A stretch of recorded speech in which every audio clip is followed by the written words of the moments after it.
And అంటే నేను చాలాసార్లు అనుకున్నాను, ఒకసారి సినిమాలో పాలిటిక్స్లోకి వెళ్ళి సినిమాలు వదిలేస్తే బెటర్ అనిపిస్తుంది ఒకసారి.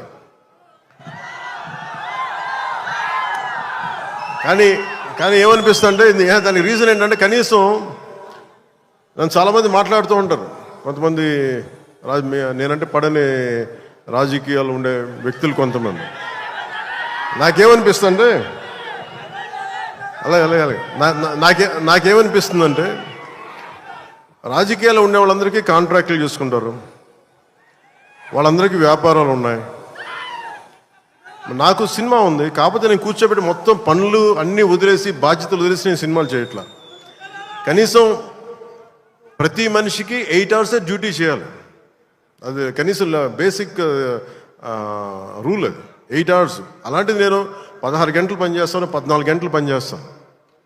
ఒక 3-4 గంటలు ఇలాంటి సమయంలో కుదిరితే అన్నీ కరెక్ట్గా పెట్టుకొని నా సమయాన్ని నిజంగా దృష్టిని దాని తాలూకు విలువను గుర్తించి సరిగ్గా ప్లాన్ చేసుకుంటే మన ఉస్తాద్ భగత్ సింగ్ లాగా ఎలా ప్లాన్ చేయగలం హరీష్ చూపించారు అది. సో నాకు దాన్ని బట్టి సినిమాల్లో మనం చేయొచ్చని ఒక చిన్నపాటి ఆశ అయితే కలిగింది నాకు. అంటే ఆశ కంటే కూడా చెప్పాలంటే ఒక ధైర్యం వచ్చింది. సో నెక్స్ట్ టైం ఎవరన్నా సినిమా చేయాలి నా దగ్గరికి వచ్చినప్పుడు హరీష్ శంకర్ గారికి మైత్రి మూవీస్కి నేను పంపిస్తాను. వాళ్ళు ఎలా ప్లాన్ చేశారు, ఎలా అత్యంత తక్కువ టైంలో, అంటే నేను వాళ్ళకి అర్థమయ్యేది కాదు. ఎప్పుడు నేను ఆంధ్రాలో ఉన్నాను, ఎప్పుడు ఇక్కడ ఉన్నాను అర్థమయ్యేది కాదు ఎవరికి. ఎందుకంటే నేను కరెక్ట్గా అక్కడికి వెళ్ళి 8 గంటలు పనిచేసేవాడిని, 9 గంటలు ఉండేవాడిని, ఒకసారి 12 గంటలు ఉండేవాడిని. వచ్చి నైట్ అంతా కూర్చొని 2 దాకా చేసేవాడిని ఇక్కడ.